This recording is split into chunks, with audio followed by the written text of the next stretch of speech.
I changed my money mindset. I changed my goals. 2 years later, after graduating, I booked a one-way ticket to Ireland, and that was the very beginning of my decade-long journey around the world. Welcome to a new episode of Most Memorable Journeys. My guest today has a beautiful name, and I'm going to find out during this conversation why she has such a beautiful name. She is the travel coach, and she's the founder of the Travel Coach Network. And in 2023, she was named the most influential woman in travel. And the other good news is she just very recently got married. Congratulations, Sahara Rose De Vore, and welcome to Most Memorable Journeys. Hi, Elizabeth. Thank you so much for having me. So, how was the wedding? It was beautiful. Yes, it was in my hometown in Milwaukee, Wisconsin in the U.S., and we are right across from Lake Michigan, and it was a beautiful day and a beautiful venue, so we couldn't have asked for anything more. Wonderful. So, married life, you'll see what's going to happen. I've been married for, I don't even remember how long. So if you need any help, I can, I'm your woman. Perfect. Yeah. So Sahara Rose is quite an unusual name, I would say. Do your parents travel? No. So I don't know. I think my mom just had something in her that just knew that I was destined to be a wanderer. My family were not travelers. My grandma actually passed away a handful of years ago with never going on a plane before, and no one traveled for business in my family. Our extension of travel was in the family van from Wisconsin, which is in the northern U.S., down to Mexico, where my grandmother's family was from, and then up to Canada in the Quebec region to visit my grandfather's family in the van. So that was the amount of travel that we did in my family. But I don't know, my mom just really liked the name. It was a family friend. They were from Persia. And they had a niece named Sahara with a Z. And when she found out she was pregnant and it was a girl, she asked if she can use the same name, but she wanted to use an S to make it look a little bit more Americanized. But there also happens to be a Sahara flower, and it looks like a rose. And her favorite flower is a rose, so she named me Sahara Rose.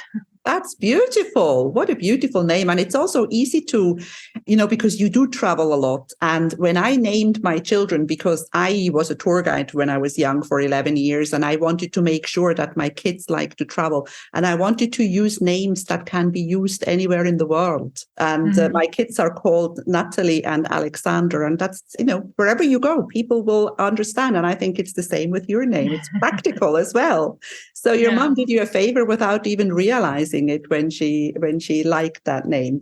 So how old were you then when you were on a plane for the first time? My mom took me to, I think the very first time we went to Disneyland, or Disney World, I should say.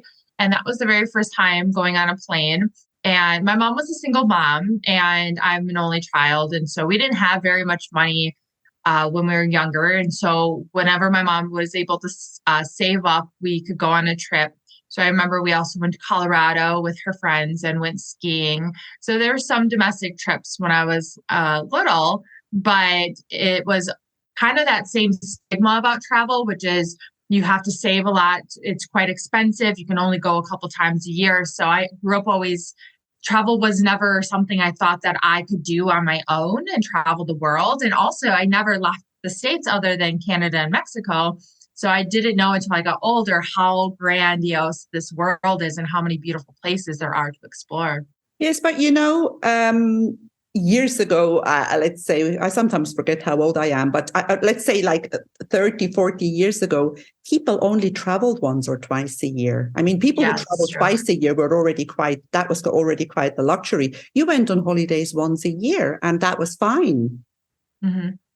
Yeah, definitely. It's something that, it takes time and everything, but it's something that when I started backpacking, I wanted people to learn that, you can fit travel. Travel also doesn't mean you have to go to another country. You don't have to get on a plane and go abroad. You can travel in so many different ways, even locally too. Oh, yeah. I mean, I was a tour guide in the US as well. And used to work out of New York or Miami or LA. And I know that you can travel all your life in the United States without having to leave, and you will have something to do every year all your life. So it, of course, always depends how big your country is. But how did it start then? Why did you go abroad? When did you catch the bug? Because you've got the bug. Yeah, I definitely had the bug for quite some time. When I was in high school, I had about a year left before I was going to college, and I started hearing about this concept of backpacking Europe. It's when people started, doing it more, and it became more talked about. And I remember saying to my best friend, like, we should try backpacking Europe. But of course, our parents didn't let us take off from university. We were going to take a gap year first and then go travel and then go to university. But that didn't work out. And so I went through university, but I was never someone who knew what my path was in life. I have a lot of different talents. I always tried different things. I had many different jobs. I enjoy different things, but I never found what I was passionate about. So I changed topics in university often the first 2 years. But then the third year, my mom was going through some hardships. So I was moving from Arizona University to Chicago to go to a different university to be closer to her in Wisconsin.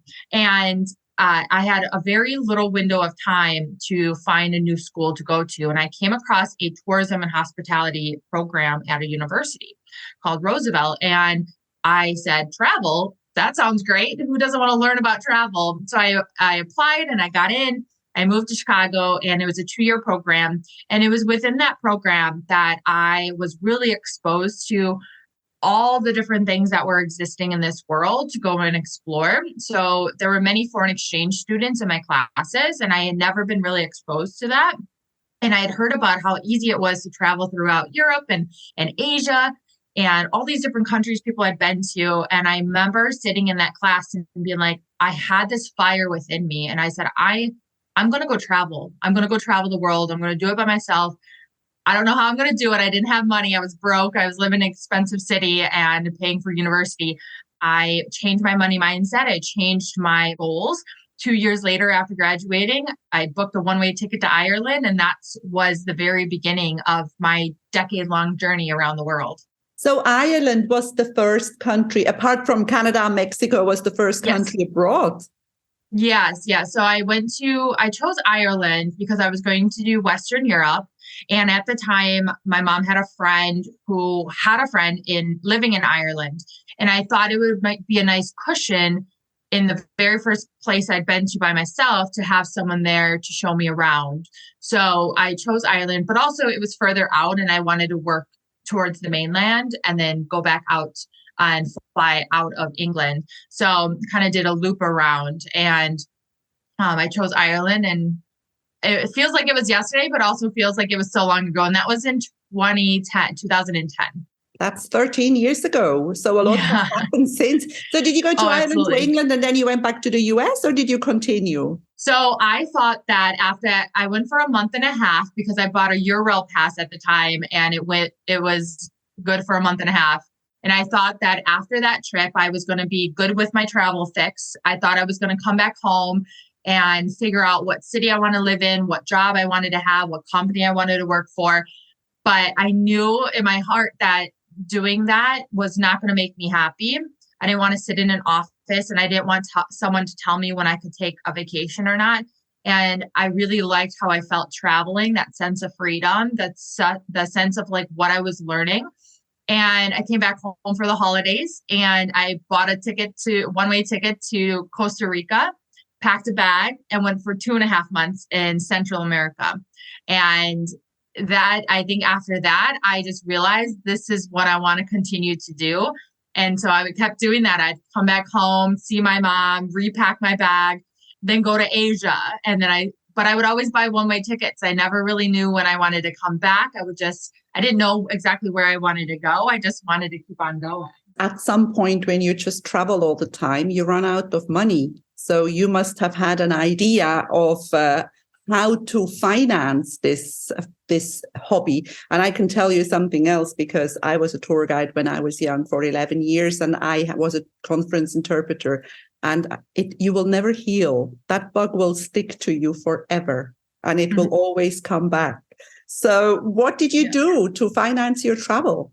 Yeah, I actually never ran out of money. I've been to over 84 countries and I've never ran out of money. And I paid for all my trips myself. I've never had anyone pay for it, never won trips, never did any of that. I never actually worked while traveling. Travel actually could be very affordable. And so essentially what I did was, but going back to my 2 years in university in that hospitality and tourism program, I went from literally being like broke. I had asked my mom for money to help me pay bills and groceries. I changed my money mindset. I looked at my calendar and I said, where can I pick up more work? I did a lot of random flexible jobs that I also enjoyed. So I did a lot of nannying and babysitting before I would go to working in a restaurant. And then I would pick up more shifts, or I'd work at 2 restaurants at a time. I'd work at events in Chicago that would have good pay. And also I got to meet different people. So I was working a lot and I was saving money. So if you're working all the time, you don't really have time to spend the money. So I also looked at my expenses, what was necessary and what wasn't, and what bills could I cut down. So I didn't have a car to pay for. I didn't have a cable TV or anything. So I really limited what I was spending. And before I knew it, I had a good amount of savings and I traveled off my savings. And I would always, when I was traveling, I'd have an estimate. I knew how much based on how long I was traveling for. After a while, I knew how much roughly I would be spending. So if I traveled for 6 months, usually it would be about a $10,000 budget. Usually, give or take, depending on what region of the world, because everywhere, some places are more expensive. But I spent a lot of time in Southeast Asia, which is extremely affordable once you get there. South America, but I would always keep an eye on my bank account. And I knew that I never wanted to get myself in a situation where I didn't have money, because at the time I was also helping my mom out financially. And I never wanted to be in a situation where not only could I not help myself out, I couldn't help my mom out. But I also wanted to enjoy my travels because I felt like I deserved it. So I would come back home after my account got to a certain level. I'd come back home, see my mom, work in some more jobs. I always had flexible jobs, and some of my bosses kind of knew what my lifestyle was like, and they were good paying jobs. I would literally do anything that I could make money. I'd sell my art. I would find old furniture on the curb and I'd refurbish it and sell it online. Some little bit of money here and there, and it adds up. And so I really learned to be frugal, and I learned how to manage and make money too. Because my goal was to travel. My goal was also to make sure I was financially stable. And that change in mindset, that traveling really helped so much, because it's the same approach I took to bootstrapping and funding 2 businesses that I own to this day, without ever running out of money, without ever getting loans, without ever getting grants, without ever getting anything from anyone else, and still being able to create a lifestyle that I enjoy. There was a lot of information in that last bit, that whole Yes, bit that you were telling, because for the people who are listening to us, like, one very important thing is you said you had a rough idea how much this trip is going to be. Like you mentioned 10,000, or you knew more or less how much it was.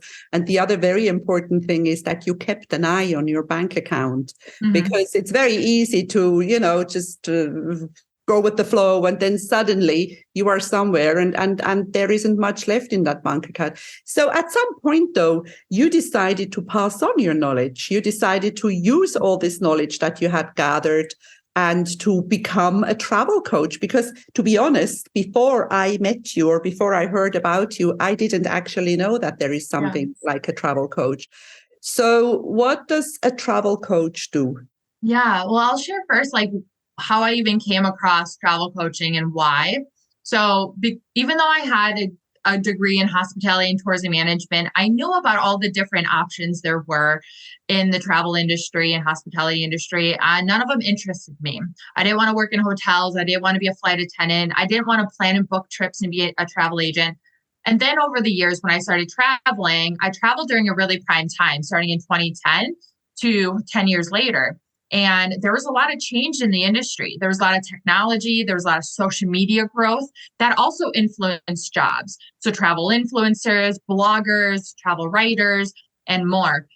But still, none of those interest me. And I said, I have this love of travel. I've traveled to so many places. I have a lot of information. People come to me all the time. I love to empower people. What can I do with this? There has to be something else I can do that aligns with how I want to help people with travel. I gave myself a lot of time. And then I said, when I'm 30 years old, I'll figure it out. In my 20s, I'm just going to enjoy travel and I'm going to see where this universe takes me. Because times change, new jobs come about, technology, internet, everything. So you never know what opportunities come ahead.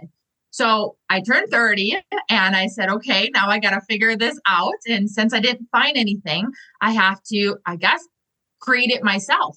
And I remember bringing a laptop with me for the first time traveling. I was in northern Spain in Bilbao, and I was sitting in my hostel and I opened up my laptop and I started Googling how to start an online business. What are people doing online? What are people doing in the travel space online? And Facebook caught on to me and started pushing coaching ads, business coaching. There was life coaching. That was the very first time I realized how big the coaching industry was. And something clicked in me right away and said, I want to be a travel coach. That's exactly it. I love empowering people to travel. I like helping them debunk all of these myths when it comes to travel. I'm going to be a travel coach. And as I was figuring out my travel coaching business, I wanted to focus in wellness and help companies with wellness travel. And when I was writing about travel coaching online, I had others coming out saying, what is travel coaching? I want to know more. And that's when I founded the Travel Coach Network at the same time. So essentially, a travel coach is someone who doesn't focus on the planning and booking aspect of a trip. Instead, they help people set intentions for their trip. It's about using travel as a tool or vessel for transformation, for change, for healing, for personal growth. Whatever. Think about all the motivating factors of why we travel in the first place. It's being mindful about using travel as that avenue to help us achieve that change in life.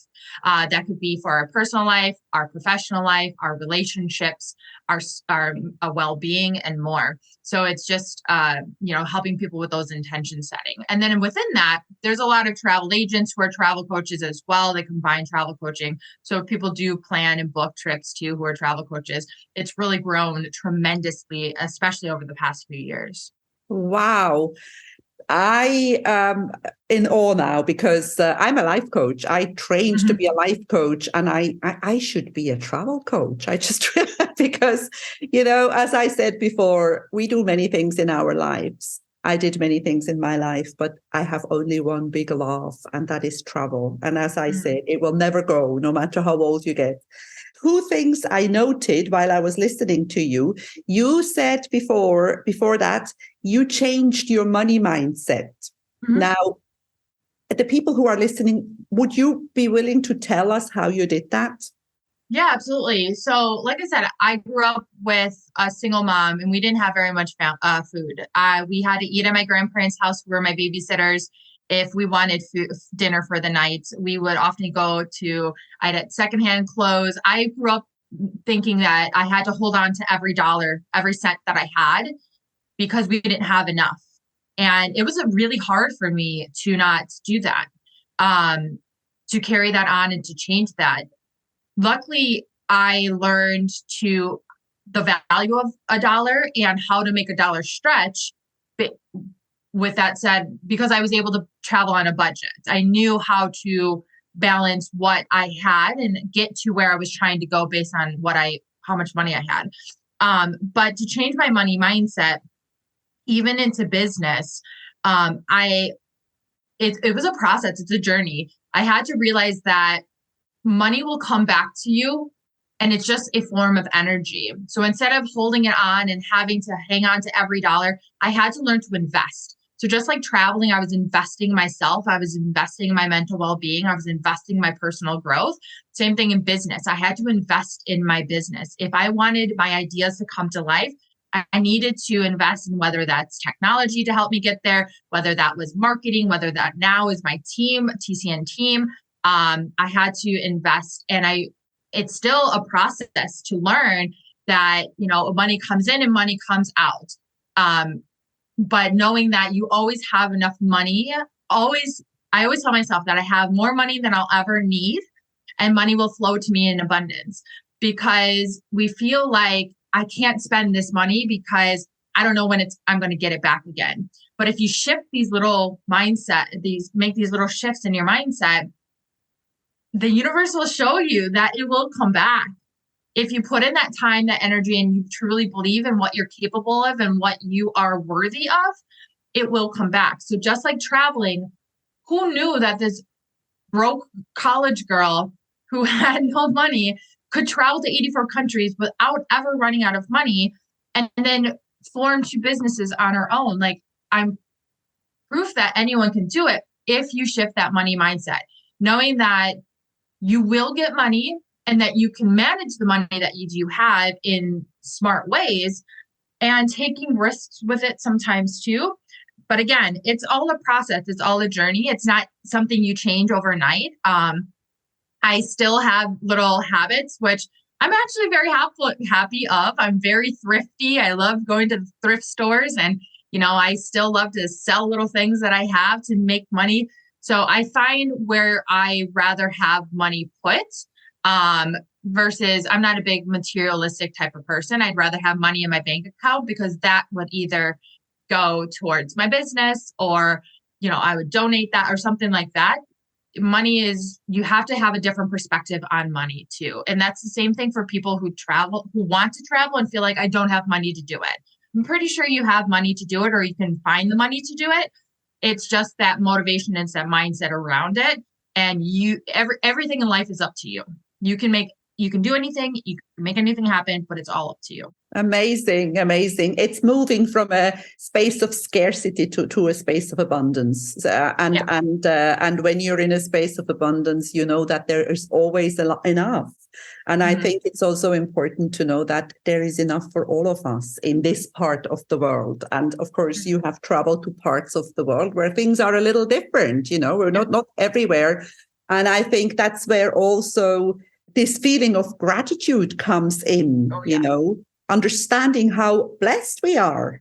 Mm-hmm. Travel has done that to me so much. To this day, I tell my now husband, I'm so used to saying fiance, my husband, I give money to, someone on the street if I feel like they are hungry and they need something. I see them looking in the trash, and if I don't have food on me, I'll give them some money, to the animal shelters. I'm a big animal fan. So I tell them all the time, we should be grateful for what we have. Not only the house that we have and what we have in our life and, the family we have, but we have money. And not everyone in this world is as fortunate to even have food for their stomach. So, it's that too. Like, money it's just money. It will come back to you if, it's all your perspective on life and on it. But traveling has opened my eyes tremendously to that, based on the places I've been to around this world. But what I've also learned, that money is not going to make you happy, which you will hear many, many wealthy people say. It does not bring you happiness. But some of the places I've been to where they don't have very much money at all are some of the happiest people, and they don't have all these material things, but they sure do have love and smiles on their faces and warmth in their heart. I so agree. And I remember on some of those very expensive trips when I was a tour guide, I had all these miserable rich people who were never happy with anything. They were always looking for something to complain about. Nothing was ever good enough. So I so agree with you. There is a certain amount of money that we need to feel free. I think money is freedom. Yeah, it's a mental freedom. Yes. Yeah, growing up with my mom struggling and stuff. So I know I've seen both sides of it, and it's how you also live your life and how it comes down to gratitude, that perspective that you have on, like, what I have is enough, or creating the lifestyle that you do have too. Because sometimes, like you said, people, no matter how much money they have, nothing ever seems enough for them. Yeah, very true. Now, you were saying before that you went to places where people had very little and were smiling. In your opinion, where do you think are the happiest people? Yeah. Oh, geez. One of the story I was referring to is my very first time in Southeast Asia. I went to Japan, and then, which are the kindest people I've ever met. They're so sweet. Then I went to Taiwan, same thing. But when I was in Taiwan, I had booked a ticket to go to the Philippines. So living in Chicago, I had a lot of Filipino friends. I learned a lot about Filipino culture. So I wanted to visit the Philippines. And unfortunately, at that time, the largest super typhoon went through part of the Philippines, and was going through the region that had a ticket to go into Cebu. So I had to cancel that. I actually got injured myself. So I came back home to get better. And while I was getting better, I was on the couch and I was like, well, I'm going back to Asia and I'm going to the Philippines once it's safe enough to fly in there. So I Googled, how can I go and help in some way? I had no plan. I never had plans traveling. So I said, I have time. I'll make my way there. Can I help in some way?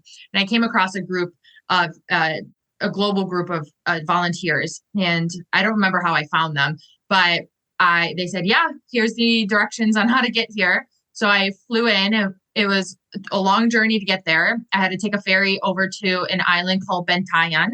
And it was my first time in the Philippines. I knew nothing about the country, and it was destroyed. The region I was in was absolutely destroyed. This typhoon took away everything. It looked like a tornado went through. Everything was damaged. Homes were damaged. People were living in trees under pieces of wood. It was crazy. And the weather was still bad. And it was still kind of scary with the weather. There was very, very little electricity, very little food on the island because the ferries couldn't get over there because the water was still choppy.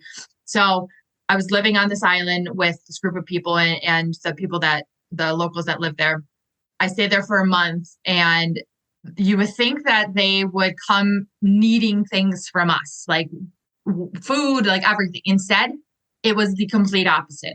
They wanted to feed us. They wanted to welcome us. They gave us shelter. They gave us warmth. They gave us clothes. They, did everything for us, said thank you every day.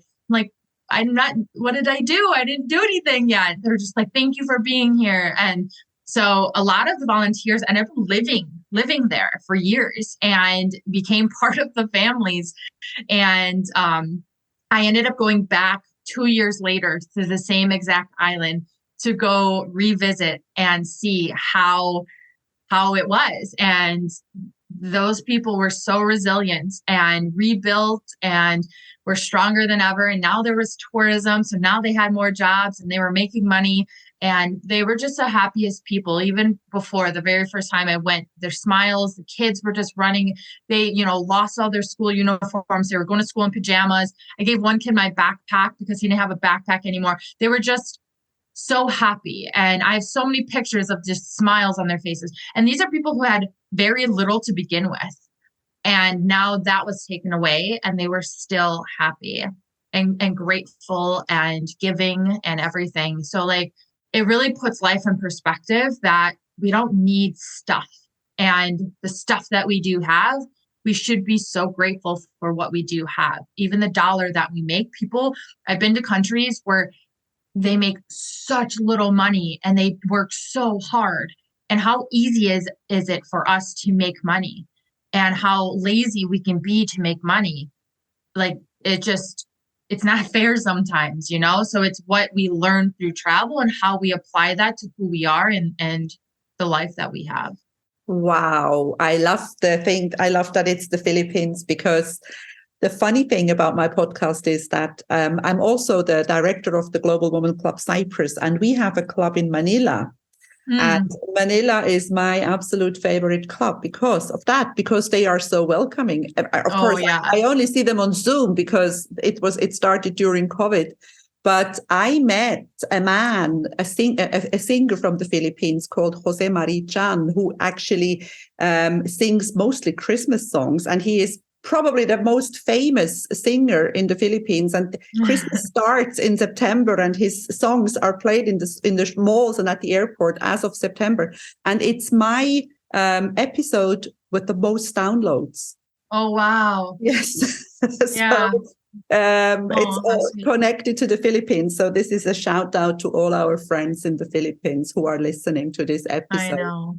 There's so many beautiful places in the Philippines, and everything that people look for on a vacation, the Philippines has it too. Yeah. And it's just, it's a place that I would hope more people go to, because it's just absolutely beautiful there in every way, shape, or form. Amazing, amazing. And you are so right about everything you say about how hard people have to work and how little they earn and how arrogant we can sometimes be, or some people are, with, instead of, understanding that what you said and just give a tip. I mean, how much is $1 for us or $2 for us? And it can mean the world to them. Yeah. Oh, yeah. And now this is, as we do the world, it's the first world, the third world, whatever we want to call it. What do you think is the biggest first world problem? Honestly, I think the biggest problem that we have in these, developed countries is how spoiled we are. And being that spoiled, it's, if you don't leave this, and sheltered, because if you don't know what you don't know. And if we have so many different things, we have so many different options, we are just used to it. We don't know anything different. We don't know what it's like to not have stuff, or not have the option to have stuff, or to live in safety or anything like that. So I think that really crowds our brain and can hinder people from forming perspectives and empathy and compassion. But that's what travel can do. It takes you out of that comfort zone. I always say, if everyone was able to travel to some extent in their life to places that was beyond their home, the world would be a lot kinder of a place, a lot more understanding of a place too. But I definitely think it's just that we live in abundance, and we don't really know anything other than that. Of course, not everyone grows up with, there's poor areas and stuff. I'm very well aware of that.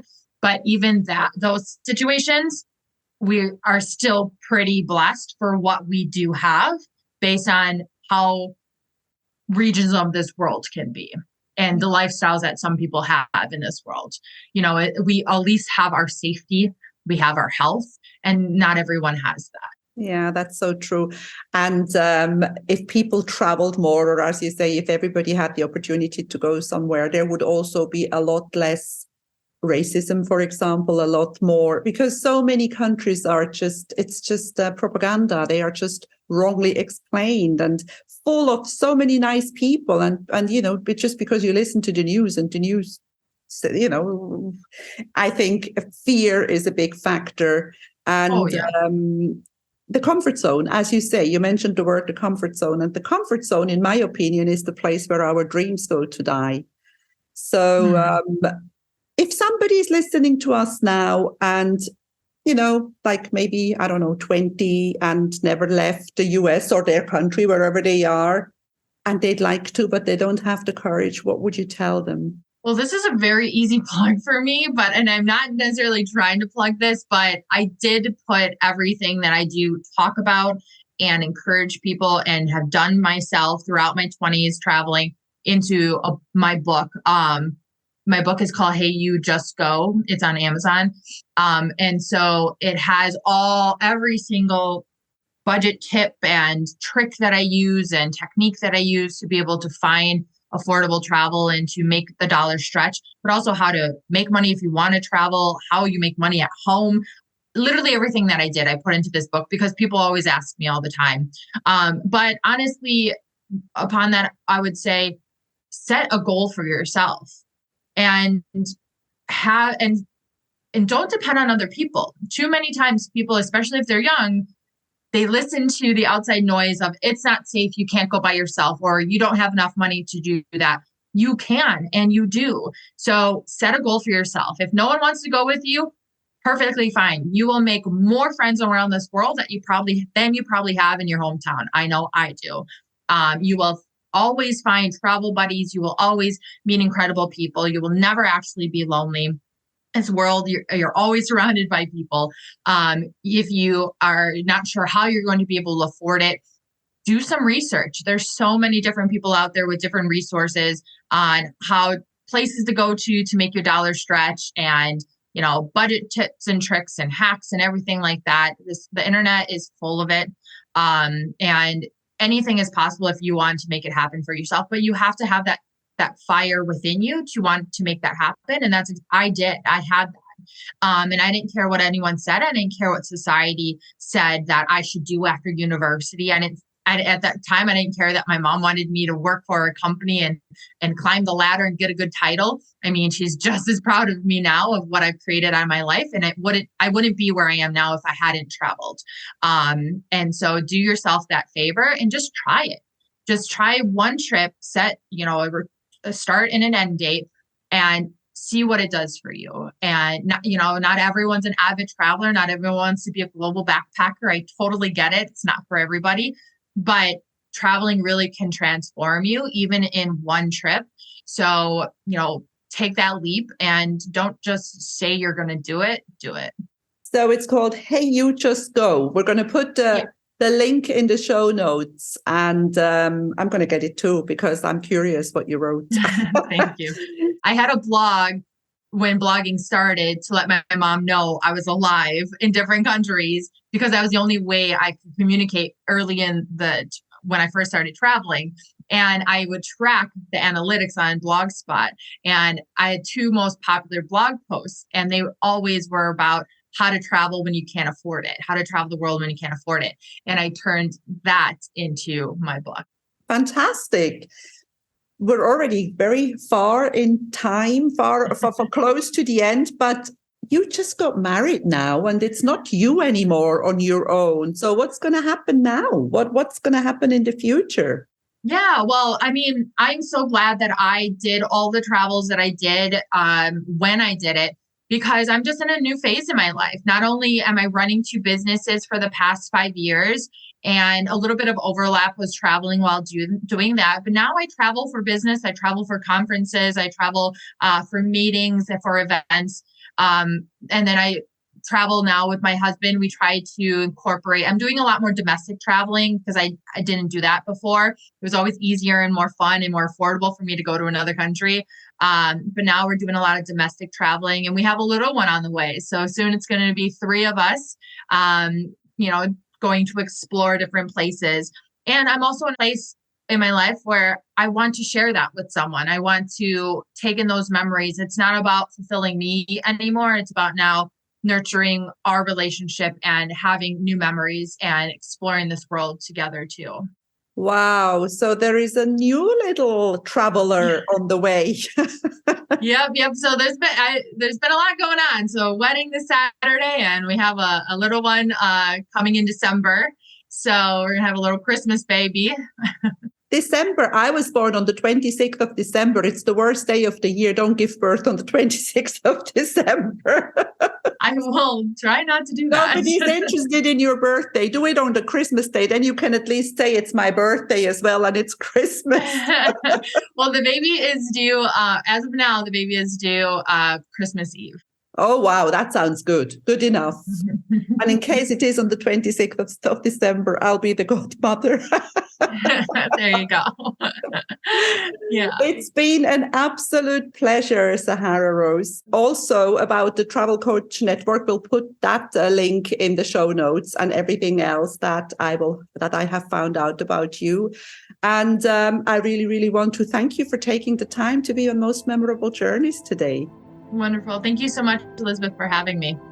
If you enjoy my podcast, please like, share, and subscribe to my channel. You will find all the information in the show notes.